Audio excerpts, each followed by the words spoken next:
අපි අද බලමු චිකන් කරි එකක් හදන්නේ කොහොමද කියලා. මේ තියෙන්නේ චිකන් කරි එක හදන්න අපිට ඕන වෙන දේවල්. මුලින්ම මම චිකන් ටික කපා ගන්නවා. ඊට පස්සේ ඉඟුරු, සුදු ලුණු තලා ගන්නවා. ඊට පස්සේ මම පෑන් එකක් දෙපේ තියලා එකට මිරිස්, ගම්මිරිස් දාලා ටිකක් බෙද ගන්නවා. බෙදපු මිරිස්, ගම්මිරිස් එක දැන් චිකන් එකට එකතු කරලා ටිකක් මික්ස් කර ගන්නවා. දැන් ඒකටම සෝයා සෝස් ටිකකුත් එකතු කරනවා.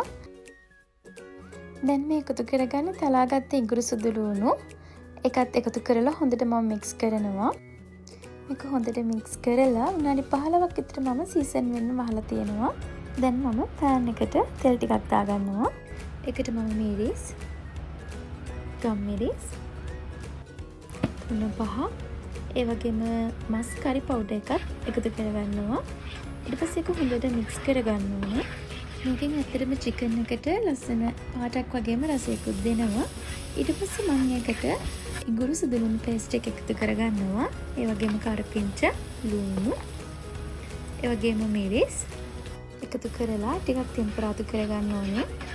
මේ වෙලාවේ එනිසාල්, කුරුඳු, කරාඹු නැටි වගේ එකතු කරගන්න පුළුවන්. දැන් මම චිකන් එක එකතු කරගන්නවා මේකට.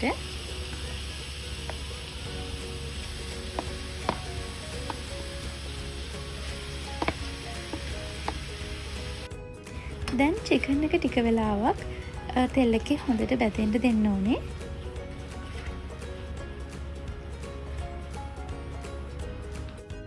දැන් ටික වෙලාවකින් ඔයාලට පෙනේවි චිකන් එකේ තෙල් එකතු වෙලා හොඳට චිකන් එක බැදෙනවා. මම දැන් තමයි කුරුදු වෙනසාල එකතු කරගන්නේ. මේක නම් අපි චිකන් එක ටෙම්පරාදු කරපු වෙලෙම එකතු කරගන්නත් පුළුවන්. දැන් විනාඩි 15ක් විතර චිකන් එක හොඳට තැම්බෙන්න දෙන්න. මේ විනාඩි 15කින් විතර පස්සේ ඇත්තටම මේ වෙලාවේ නම් හරිම සුවඳයි. දැන් තමයි මම චිකන් එකට ලුණු එකතු කරගන්නේ.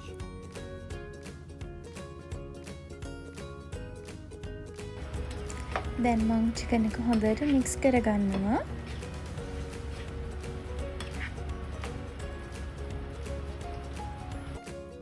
මේ වෙලාවේ මම සීසන් කරන්න ගත්ත භාජනයටම වතුර ටිකක් එකතු කරලා චිකන් එකට එකතු කරගන්නවා. දැන් මම චිකන් කරි එක වහන්නේ නැතුව ටිකක් වෙලා උයා ගන්නවා. මේ තියෙන අපේ රසමරස චිකන් කරි එක ඇත්තටම පාටත් හරිම ලස්සනයි.